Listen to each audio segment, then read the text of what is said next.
There are 5 people at our table, including myself.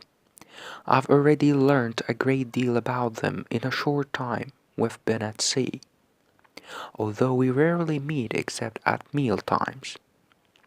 First of all, there is Dr. Stone, my favorite, I must confess. He is a man of about 65, with grey hair and a humorous face. He gave up his practice a short while ago and is now traveling round the world before he retires to some quiet country village. As a young man, he served abroad for many years as a doctor in the army.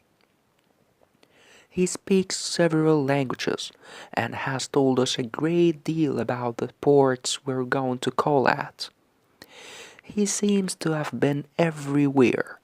During the day, when he's not talking to his fellow passengers, one gets the impression that he already knows everybody on board. He sits on deck reading or else gazing out to sea through an old-fashioned telescope. Then there is Grandmother. I call her that because her name escapes me. In spite of being a grandmother, she looks remarkably young, not more than 45. She is on her way to visit a daughter who emigrated to Australia some years ago. Naturally, she is very excited at the thought of seeing her again, and her 3 grandchildren, whom she has never seen. She can talk of little else. This trip is a great adventure for her. She has never been abroad before. Then there is a man I don't care for very much, an engineer by the name of Barlow.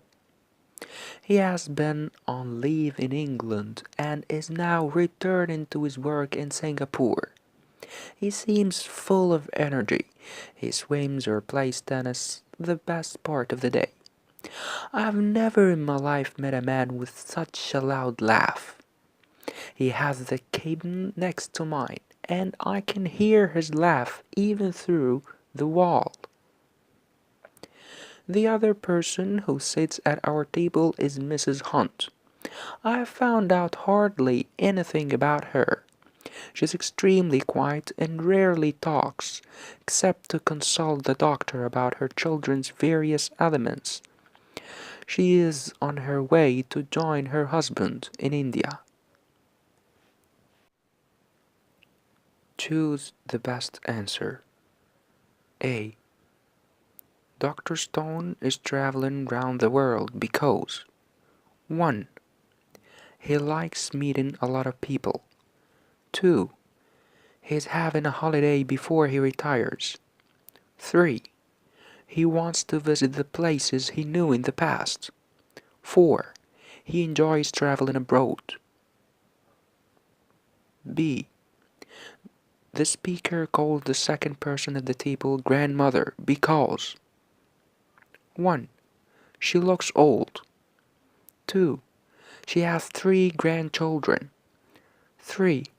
He hasn't been told her name. 4. He has forgotten her name.